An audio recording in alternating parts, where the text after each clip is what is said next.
WW especial agora no nosso quarto tempo, que é no streaming. Futile, o que nós estamos examinando agora nesse último segmento do programa é que tipo de postura, digamos assim, a gente deve imaginar entre Xi Jinping e Trump. Voltando à analogia ou ao exemplo que o Vitélio citou no segmento anterior do programa, da Conferência de Yalta, na qual os grandes dividem o mundo em esferas de influência, e se a gente pensa nisso, a Polônia se sente traída até hoje e não quer ser traída de novo. O Stalin simplesmente mudou a Polônia de lugar. E a Polônia achava, na época, que os ocidentais, no caso Churchill e Roosevelt, a defenderiam. Defenderam nada, entregaram para o Stalin o que eles achavam que tinham que entregar para o Stalin. É isso que a gente deve imaginar entre Trump e Xi Jinping, por exemplo? Não acredito que seja uma emulação simples do que aconteceu lá atrás, mas sem dúvida, acho que nós trabalhamos com segurança, o Hussein, o Vitélio, eu que trabalhamos com segurança, defesa, estratégia, enfim, de uma forma geral. É impossível essa imagem de alta, lendo os noticiários nos últimos dias, não haver vindo às nossas cabeças, né? Eu penso que, enfim, no início dessa semana tivemos um exemplo interessante do que se passou na ONU, né? Nessa tão esquecida ONU, mas de uma resolução que os Estados Unidos quis passar na Assembleia Geral, que foi de tal forma alterada que os próprios Estados Unidos votaram contra esta resolução, mas que aí partiram para o Conselho de Segurança e no Conselho de Segurança tiveram 10 votos favoráveis, 5 abstenções. Entre esses 10 votos favoráveis dos 5 membros permanentes, os votos de Estados Unidos, Rússia e China, e a abstenção de França e Reino Unido. Então, acho que aí há algumas pistas para onde a gente vai, para onde não vai. E lembra um pouco do que o Vitélio... Ou seja, você está sugerindo que nós vamos para a Yalta. De alguma forma, sim. Me parece que a Europa está numa posição muito difícil nesse momento. Me parece... a Europa, todos nós, né? E todos nós, sem dúvida. É que normalmente aqui ao sul do Equador nós estamos numa postura tradicionalmente mais espectador do que de ator ou de protagonista dessa história, né? Mas teve algo importante que o Hussein falou da estratégia do Trump empresarial e o Vitélio também, sobre a questão da grande estratégia e tudo mais. E eu acho que tem muito isso norteando, né? Novamente, volto àquele ponto que eu falei no início, nessa loucura toda tem método, né?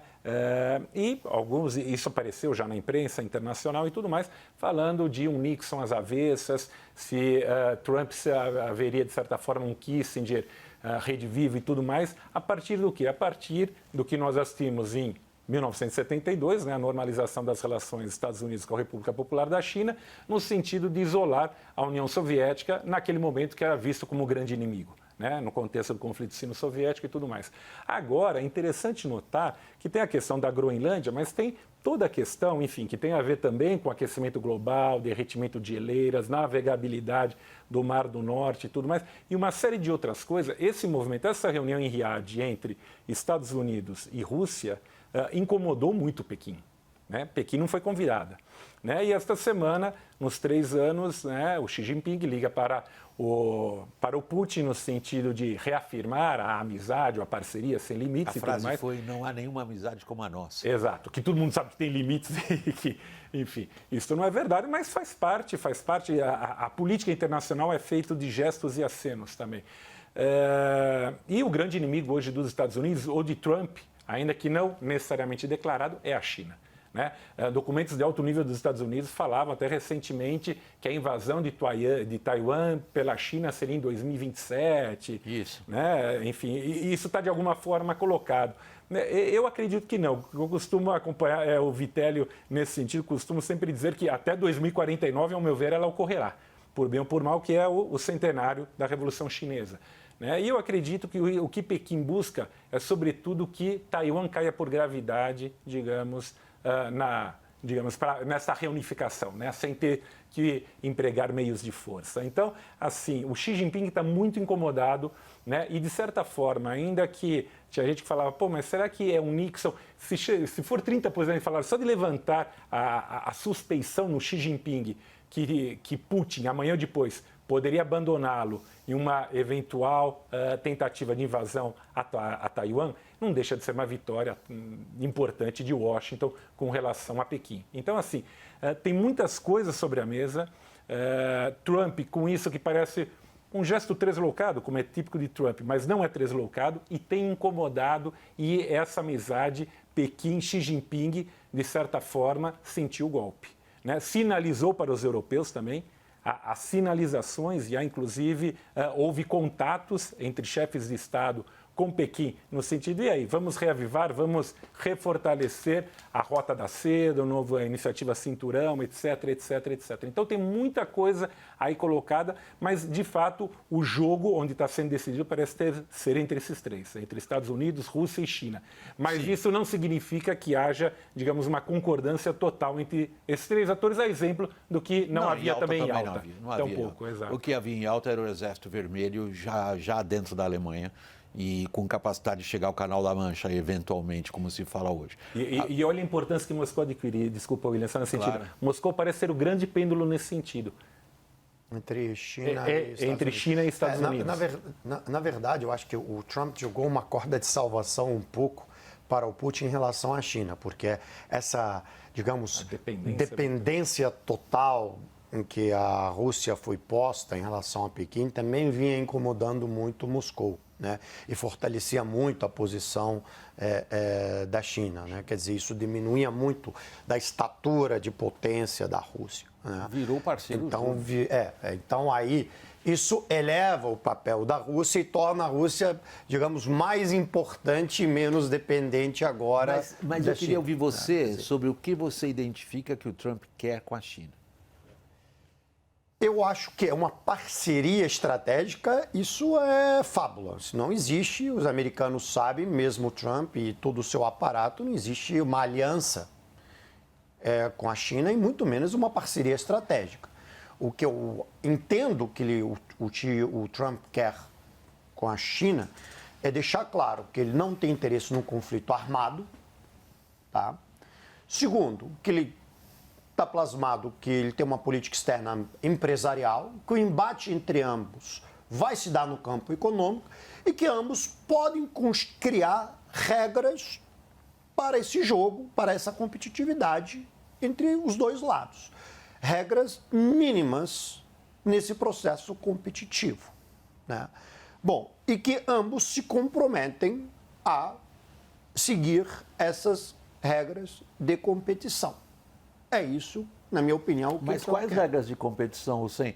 Porque o que os americanos vêm fazendo em relação à China, e isso é consequente nas várias últimas administrações, é sufocar o que eles possam tentar sufocar da capacidade de inovação tecnológica dos chineses, particularmente inteligência artificial e semicondutores adequados a esse ramo. Aí vem os chineses... Mas esforço inócuo, né, William? Oi? Esforço inócuo tem sido este. É isso que eu ia dizer. Aí vem os chineses e dão esse susto mundial recentemente em inteligência artificial e deixam razoavelmente claro que se os americanos dispõem hoje de uma liderança tecnológica nessa competição, como você falou, essa liderança ela é frágil, talvez até contestável. E aí, o que os americanos vão fazer, Vitélio? Olha só, primeiro, quando a gente pensa nessa relação dos Estados Unidos de uma forma muito racional, como o Futilho vem colocando, a gente precisa olhar alguns anos para trás na história e lembrar que o acordo que o Trump propôs para sair do Afeganistão foi um fracasso absoluto. Foi praticamente uma rendição dos Estados Unidos após 20 anos de guerra. Quem quem fez a saída dos Estados Unidos de lá foi o Biden, foi desastroso, mas de fato não deu em nada certo aquela negociação. Então, essa questão da arte de negociar do Trump, que rendeu aquele livro de 1989, que foi escrito por um jornalista, não foi escrito por ele, se aplica aos negócios. Agora, a forma como a OTAN foi descredibilizada nessa negociação, sendo que há 80 mil soldados dos Estados Unidos na Europa hoje, sendo que há armas nucleares dos Estados Unidos na Europa hoje apontadas para a Rússia, não faz nenhum sentido o que a gente está falando aqui. Nós três estamos dizendo a mesma coisa. A China está crescendo, é o efeito contrário aos documentos de segurança nacional dos Estados Unidos, é o efeito contrário ao que o Trump prometeu em campanha. Tudo isso, toda essa negociação favorece a China. E eu não consigo ver uma aproximação dos Estados Unidos com a China pelos fatores que vocês já levantaram, mas também porque estamos falando de uma disputa por hegemonia. Como é que você vai se unir a um país que há 40 anos cresce 10% ao ano e que só recentemente desacelerou para 5% e que já tem tecnologias mais avançadas que o seu próprio país? Você vai ajudar esse país a ultrapassar o seu, é evidente. Então, não faz sentido. A gente, sim, tem que olhar buscando alguma racionalidade nisso que o Trump está fazendo, mas muitas coisas que já aconteceram, que já são fatos, tiveram efeito contrário. E uma delas é, nesse momento, a movimentação da União Europeia para se tornar mais independente dos Estados Unidos em termos de armamento, e isso não tem retorno. Eu não consigo ver a Europa recuando depois de ter as suas fronteiras. Vejam só, existe um ditado muito famoso na Europa que é: na Europa existem países pequenos e países que ainda não entenderam que são pequenos. Então, a França, a própria Alemanha são muito pequenos comparados com a China, com a Índia, com a própria Rússia em extensão territorial. Esses países não querem ver a Carta da ONU sendo rasgada e ver outros países anexando territórios, como vem sendo feito pela Rússia nesse momento, William. Será a China, de novo uma ironia, a atual defensora do multilateralismo, Fucci? A prática é o que temos assistido nos últimos anos, né? Do multilateralismo, e, por exemplo, eu vou mais longe, né? Uma outra organização internacional muito em desuso, que saiu absolutamente de moda, a Organização Mundial do Comércio, a China tem sido a principal defensora. Ela foi recorrer ao OMC quando o Trump fez a primeira ameaça de 25%. Exatamente. A gente sabe que a OMC foi criada em 1995, como, de certa forma, fechando aquele tripé de Bretton Woods que havia ficado aberto lá do fim da Segunda Guerra Mundial, né, da antiga Organização Internacional do Comércio, que ficou o GATT e tudo mais, mas para fechar esse tripé da hegemonia e, justamente, de certa forma, implantar o liberalismo econômico nas relações econômico-comerciais, né? E aí a gente vê, é uma loucura do que nós estamos vendo, mas a China, concretamente, nos últimos anos, é quem tem se apresentado como uma defensora do multilateralismo e, diria mais, de uma ordem internacional liberal. Isso agrega muito geopoliticamente para ela e eleva a sua estatura em termos de projetar o seu poder, entendeu? Hussein, e nós, hein? A gente tratar do assunto internacional, nossa audiência deve estar todos esses caras estão aí há quase uma hora falando no resto do mundo, mas a gente mora aqui no Brasil, o que vai acontecer conosco? Bom, quanto ao Brasil, particularmente eu acho que o Brasil apostou em querer jogar o jogo do poder mundial, percebeu no momento que não tem a capacidade de jogar o jogo do poder mundial, porque está claro quem está jogando o jogo do poder mundial. Faz tempo que a gente não tem essa capacidade.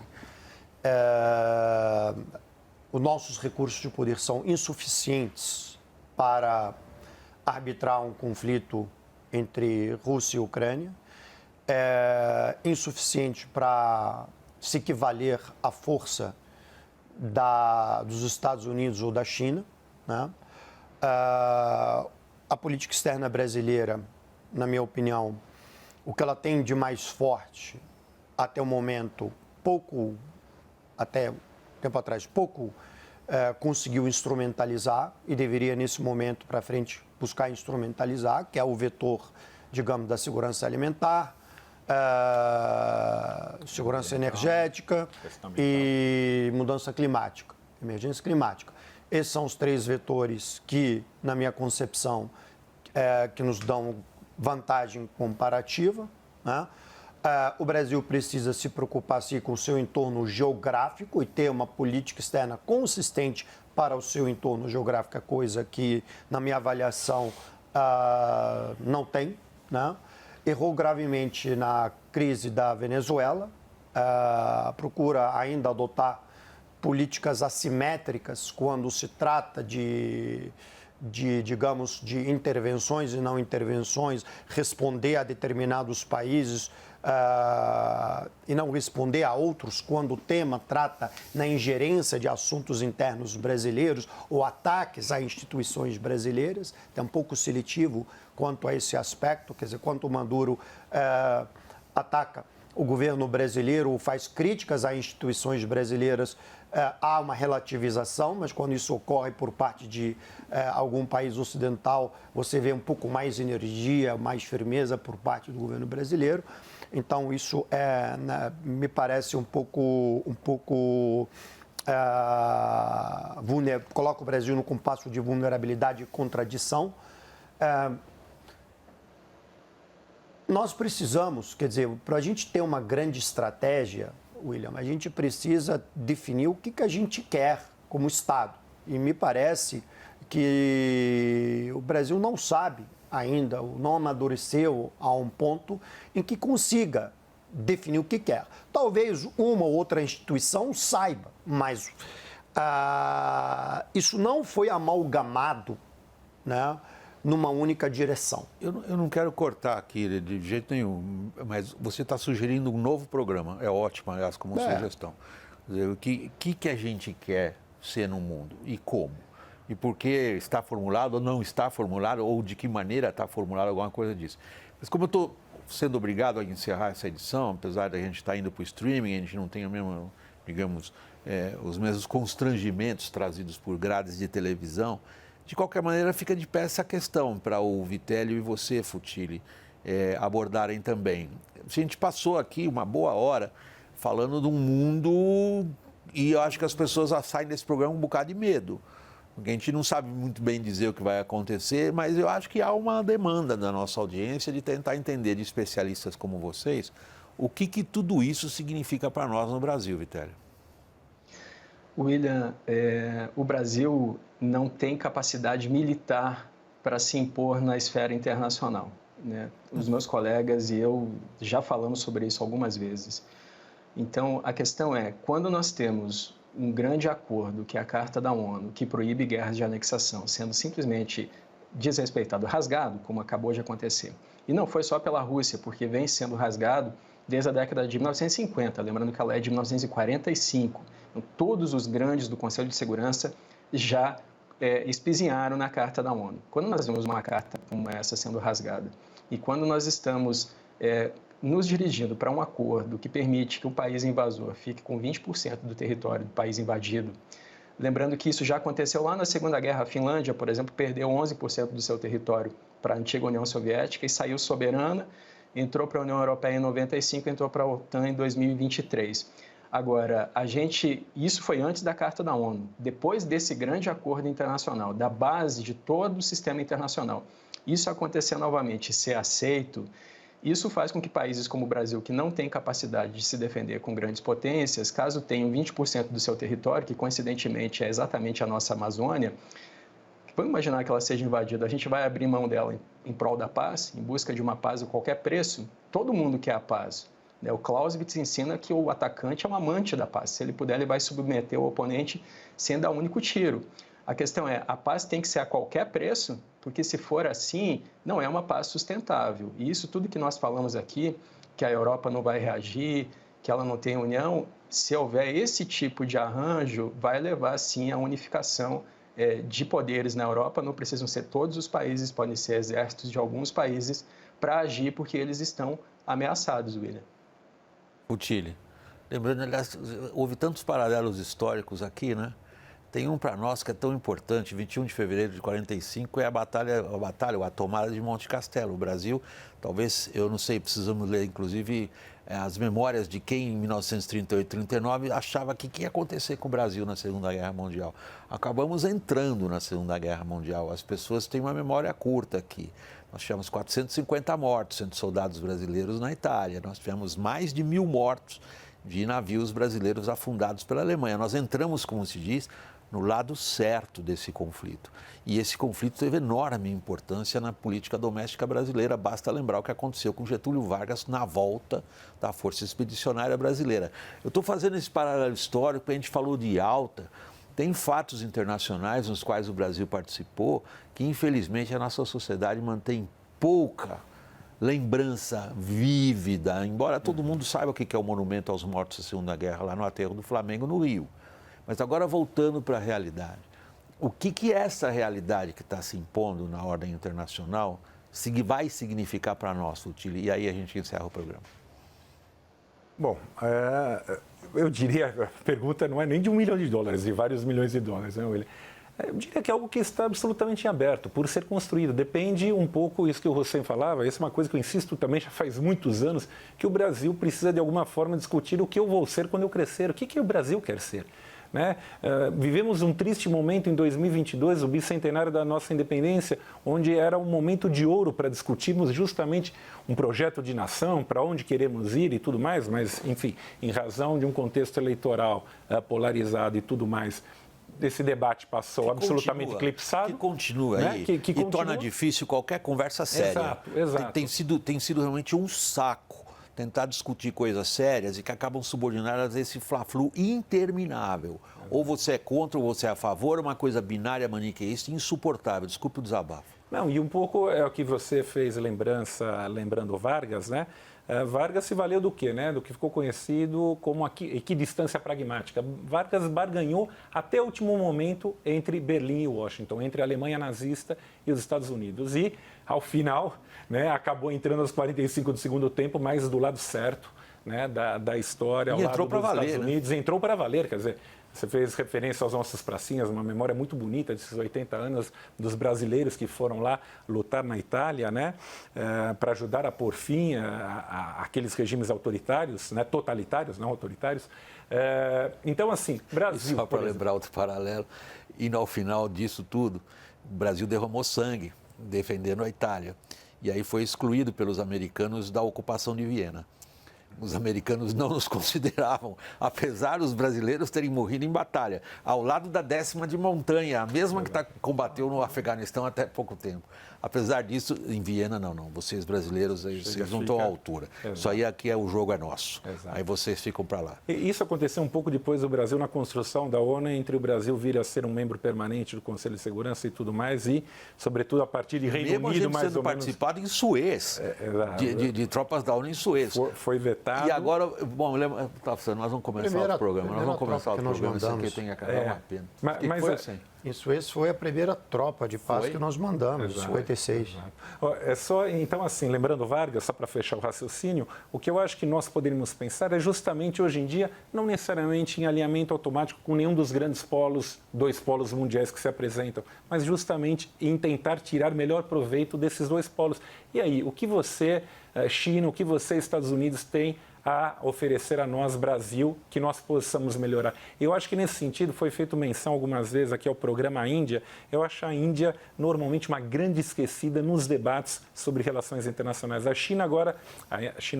Índia agora em 2025 ultrapassará o Japão e se tornará a 4ª economia mundial.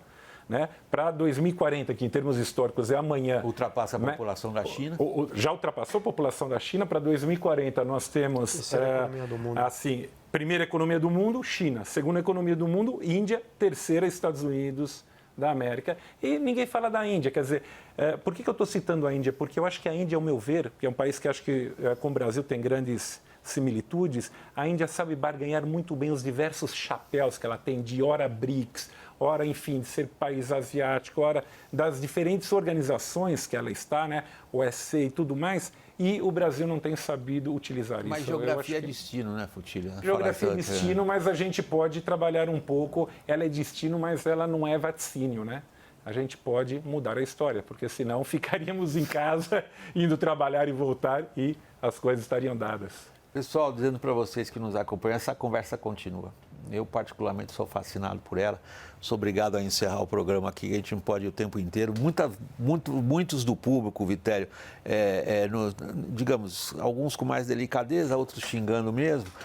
É normal, já é normal. Eu assim, caramba, vocês estão na época da internet, para com essa história, William, deixa de ser velho jurássico, para com esse negócio de televisão.